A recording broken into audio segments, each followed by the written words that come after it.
Imagine a startup rocketing to a $47 billion valuation, then crashing spectacularly. That was WeWork.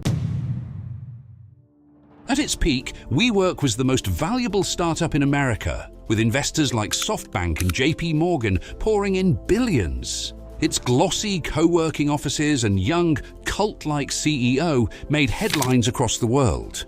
But behind the hype, there was a ticking time bomb of red ink and reckless leadership. Under the surface, WeWork's business was simple rent arbitrage. It leased office space on long-term contracts and sublet it short-term. Yet it was dressed up as a tech unicorn and commanded crazy valuations. SoftBank alone ended up pouring over $10 billion into WeWork just to keep it afloat. Founder CEO Adam Neumann preached grand visions, even claiming he would elevate global consciousness. Meanwhile, he was packing perks for himself. The SEC IPO filing soon revealed jaw-dropping conflicts. For example, Neumann's private company sold WeWork the rights to the word "we" for $5.9 million. WeWork also lent millions to its own executives. A $7 million loan to Neumann in 2016, fully repaid just 1 year later. And through creative accounting, something they called community-adjusted EBITDA, the company hid hundreds of millions in real costs. These disclosures exposed something far deeper: serious governance failures. By mid-2019, when WeWork finally filed for an IPO, investors got a full look at its finances. The numbers were sobering. From 2016 to 2018, WeWork lost roughly $3 billion on about $4 billion in revenue. Analysts recoiled. In a matter of days, WeWork's implied valuation plunged. Reports show it crashed from $47 billion to around $9 billion overnight. The market realized the party was over. The business model couldn't justify the hype. Chaos followed. WeWork scrapped its IPO and ousted Neumann.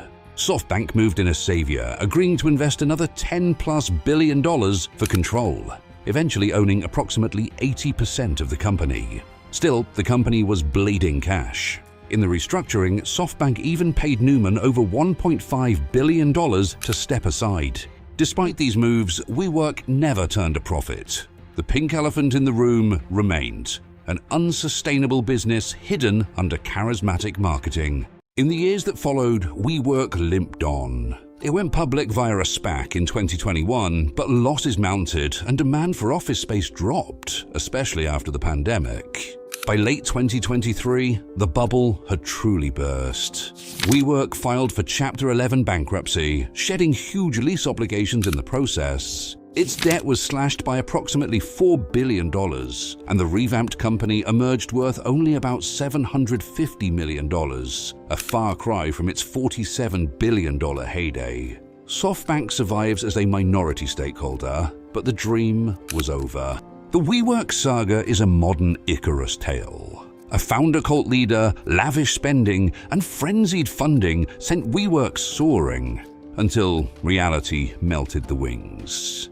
In the end, WeWork never turned a profit, and its IPO implosion and bankruptcy made it a cautionary legend. It reminds us, even a disruptor with billions behind it will crash without solid economics and oversight.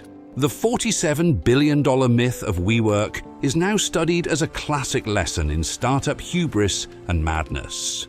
A company that promised to reinvent the way the world works, only to become one of the most spectacular collapses in startup history. And if the past decade has taught us anything, it's that stories like this are happening again, right now.